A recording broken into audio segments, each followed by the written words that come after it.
खुलुमबाय रायजोफोर दासिमनि माखासे खौरांफोर लानानै फैदों नोंथांमोना भिडिअखौ जोबजासिम नायलांदो आरो भिडिअखौ मोजां मोनोब्ला अननानै मोनसे लाइक खालामदो आरो चेनेलखौ साबस्क्राइब खालामाखैब्ला सानफ्रोमबोनि खौरां लानो थाखाय साबस्क्राइब खालामनानै बेल आइकनखौबो अलाव होनानै लादो अब्ला दासिमनि खौरांफोरा फारियै हाइलाकान्दियाव मबाइलखौ चार्जिं होबाय थानानै फन रायज्लायबाय थानाय समावनो सासे कामान्डुआव साख्रि मावनाय अम'ज्योति मुंनि सुबुङा जिउ गोमादों।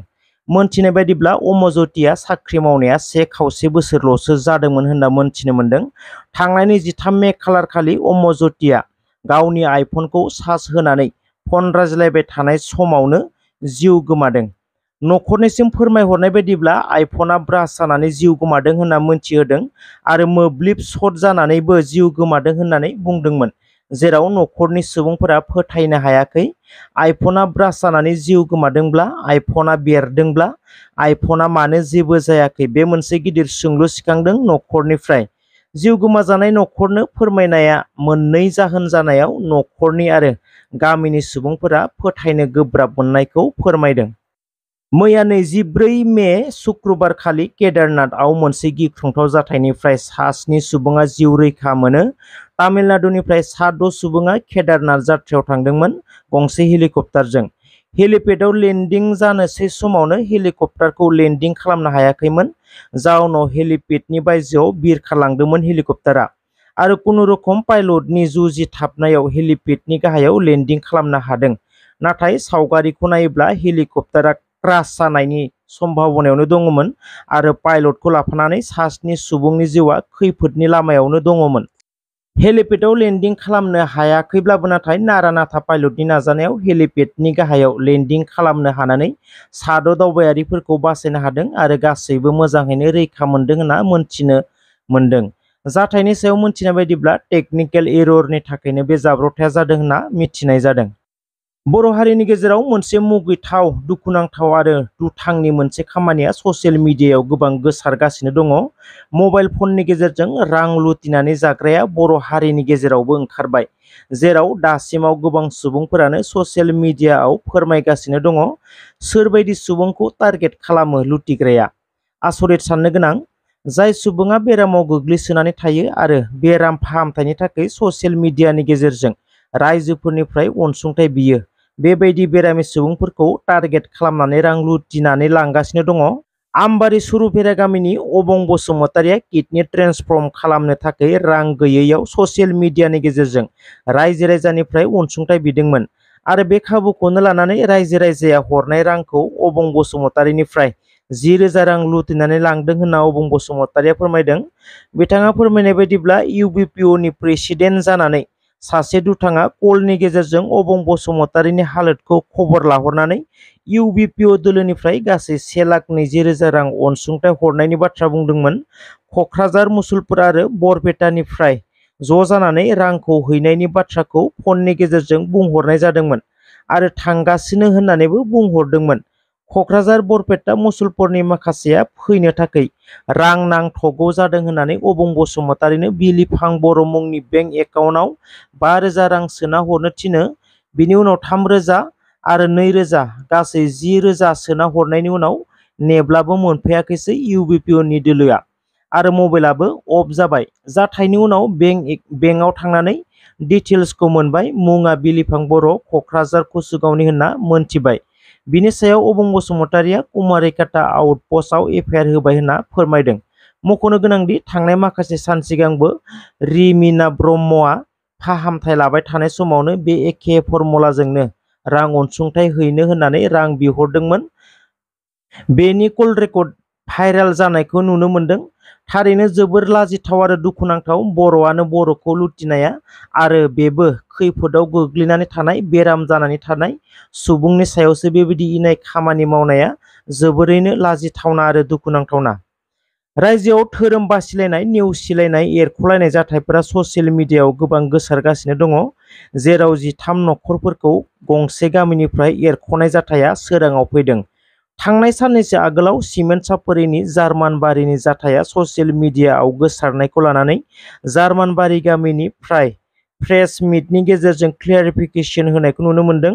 बिथांमोना फोरमायनाय बायदिब्ला जाय बुलि बाथौ सिबियारिया खौरां बिजोङाव अजद होदोंमोन बेफोर अजद आरो जाथायफोरा जेरै बुंदों बेबायदि नङा होननानै फोरमायदों। बयकटखौ खालामदोंमोन नाथाय बुलि बाथौखौ लानायनि थाखाय नङा होनना बुंदों। गामिनि नेम निथि आरो गामिजों मोजाङै सोलियैनि थाखायसो बयकट खालामदोंमोन आरो बे बयकटखौबो बोखांना लाफिनबायमोन आरो गासैबो गोरोबलायबायमोन नाथाय बिथांमोनानो समाजजों थानो हायाखै गोरोबनो हायाखै होनना बुंदों।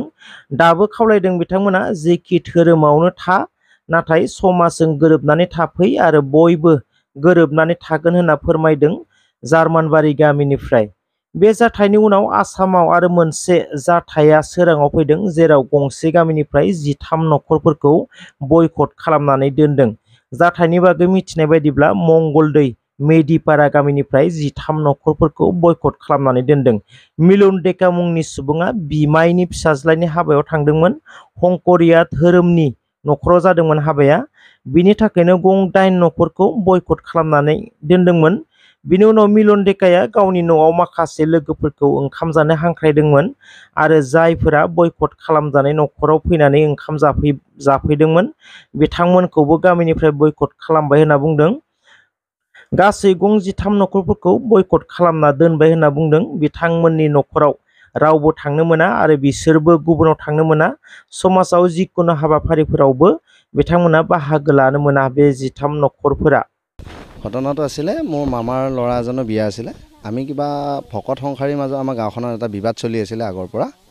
সেই সমাজৰ নিৰ্দেশ নামানি আমি মামাৰ ল'ৰাজনৰ মই বিয়া নিমন্ত্ৰণ ৰক্ষা কৰিব গৈছিলোঁ। তাৰ কাৰণে আমি মোৰ লগতে 8 ঘৰ পৰিয়াল আমি এঘৰীয়া হৈ থাকিলোঁ। তাৰ কাৰণে আজি মাঘৰ জানুৱাৰী 22 তাৰিখে আছিলে বিয়াখন। তাৰ পৰা আমি এঘৰীয়া হৈ থাকিলোঁ। তাৰপিছত হয় তেওঁলোক শংকৰী সংঘৰ লোক আছিলে। এতিয়া কথাটো হ'ল তাৰপিছত আমি থাকিলোঁ, আমাৰ কোনো আপত্তি নাই, আমাক ৰাখিলে, আমি দুখ কৰিলোঁ, সমাজৰ কথা নামানি গৈছিলোঁ। এতিয়া কথাটো হ'ল আমাৰ এই দিনাখনৰ ইংৰাজী 26 তাৰিখ এপ্ৰিল মাহৰ 26 তাৰিখ ইলেকশ্যনৰ দিনাখন মোৰ লগৰ বন্ধু কেইজনমানক মই ঘৰত নিমন্ত্ৰণ দিছিলোঁ। নিমন্ত্ৰণ দিয়াৰ লগতে মোৰ ঘৰৰ পৰিয়াল কেইজনমানকো মই মাতিছিলোঁ ভাত খাবৰ কাৰণে। তেওঁলোকে আহি ভাত খালে গ'ল। এতিয়ালৈকে একো গমেই পোৱা নাছিলোঁ। বৰ্তমান আজিৰ ডেটত আমাৰ গাঁৱৰে এজনৰ ঘৰত মানে নিমন্ত্ৰণ এটা আছিলে ৰাইজৰ, কাজ এখন আছিলে। সেই কাজখনত যেতিয়া গৃহস্থ মানুহ ঘৰে সকলোকে নিমন্ত্ৰণ দিব আহিছিলে, এই মোৰ ঘৰত যে ভাত খালে সেই কেইঘৰ মানুহক মানে 5 ঘৰ মানুহ মোৰ ঘৰৰ হয়, তেওঁলোকক মানা কৰিছে বোলে মুৰব্বী কেইজনে মানা কৰিছে অমুক ঘৰক নামাতিবা। তেওঁলোকে মিলনৰ ঘৰত ভাত খাব গৈছিল। আমাৰ সমাজৰ পৰা এঘৰীয়া মানুহৰ ঘৰত ভাত খাব গৈছিল। সেই অপৰাধত তেওঁলোকক মাতিব নোৱাৰা।